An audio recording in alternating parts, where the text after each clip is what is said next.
Well, of course, it's State of the Union Day. I know the president's really looking forward to his address tonight.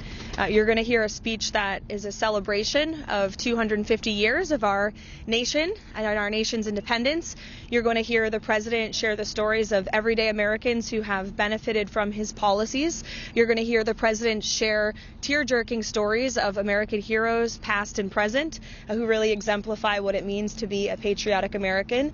He'll obviously tout the administration's accomplishments over the past year, and he will, of course, lay out a very ambitious agenda, I think, for the working people of this country to make America more affordable and prosperous and safe and make the American dream more attainable. So it's going to be a great speech, and we hope that everybody will tune in. I'll take a couple questions. Karoline, can you tell us the main focus in the economy tonight and what can we expect on that front? Well, there's a lot to talk about, as the president himself has said. A large portion of the speech will, yes, focus on the economy. The president will lay out the case for why he and Republicans are better suited to continue tackling the affordability crisis that was created by the Biden administration and Democrats on Capitol Hill. And over the past year, there has been tremendous progress to move the ball forward toward attaining the level of economic prosperity we had under President Trump's first term. We saw just this week mortgage rates have dipped below 6% for the first time since 2022. Again, they were over 8% because of Joe Biden. Under President Trump in his first term, they were a record low 2.65%. You're going to hear the president tout his signature tax cuts that every single Democrat in Congress voted against. No tax on tips, overtime, no tax on Social Security. You'll hear the story of a woman who is a waitress in Pennsylvania. She and her husband are both going to benefit more than $5,000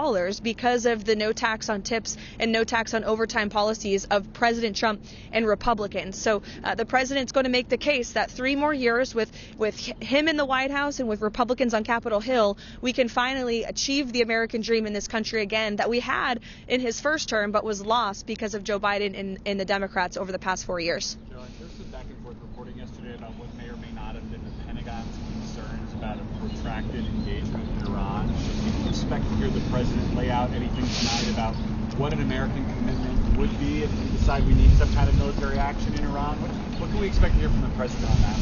You'll hear the president tout the accomplishments overseas of the United States military over the past year under his leadership, one of which, of course, was Operation Midnight Hammer. You'll hear the president proudly and rightfully say that the United States military is the strongest and most lethal fighting force in the world.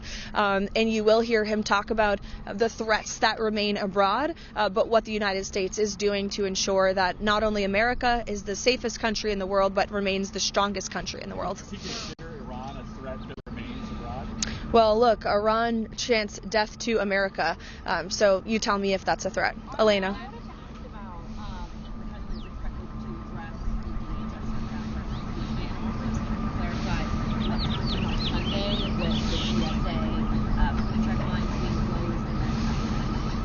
Sure.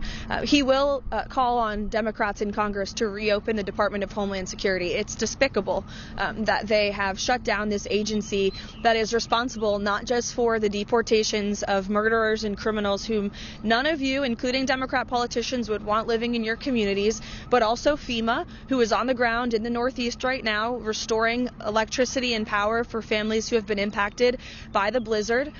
You look at your United States Coast Guard, men and women who are not being paid because of Democrat politicians who have shut down the Department of Homeland Security, the United States Secret Service, which of course is essential to protecting the President of the United States. They just did honorably this past weekend when an armed crazy person intruded at the President's personal property in Florida. These are great men and women who are working around the clock to keep our homeland safe, and it's terrible that Democrat politicians have shut them down. And it is impacting TSA as well, which is why they have been updating the guidance. As for internal deliberations on that, I would defer you to the Department of Homeland Security directly. But of course, there is going to be an impact at airports when you shut down the department that's responsible for funding TSA agents and providing them their paychecks. And it's an unfortunate consequence, and it's completely avoidable if Democrats do the right thing and get these great men and women paid. On Iran, you mentioned Operation Midnight Hammer, the president touting the success of the military. One of the things that the president said after that was that Iran's nuclear strikes were completely obliterated. We heard from Steve Witkoff just a few days ago also saying that Iran was maybe just a week away from getting access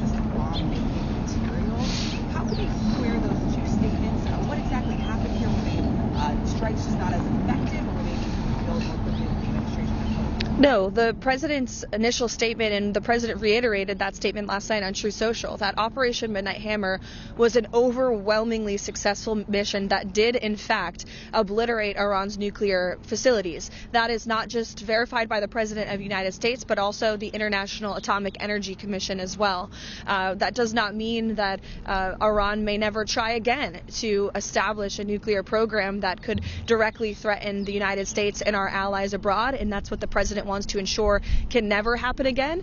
And just one more note with respect to Iran before I run into my morning meeting. President Trump's first option is always diplomacy, but as he has shown, he is willing to use the lethal force of the United States military if necessary. So it's always the president is always the final decision maker around here, and I've seen a lot of sensationalist reporting over the past day that is just completely untrue. And anyone speculating to the media, hiding behind an anonymous source, pretending to know what President Trump is thinking or a decision he will make with respect to action against Iran has no idea what they're talking about.